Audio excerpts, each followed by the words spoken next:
Hi hello అండి, అందరికీ happy Sunday. ఏంటోనండి, happy Sunday అంటాం కానీ మన ఆడవాళ్ళకి అసలు ఖాళీ ఉండదండి. సండే వస్తే వంటగదిలోనే ఉండాలి. ఏంటో సర్లేండి, ఏం చేస్తాం, మరి తప్పదు కదా మనకి. ఈరోజైతే నేను చికెన్ వండానండి. అలాగే కొంచెం ప్రాన్స్ కర్రీ కూడా వండాను.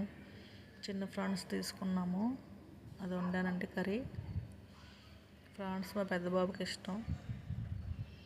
చికెన్ అయితే మా చిన్నబాబు అయితే అసలు నీసే తిండో.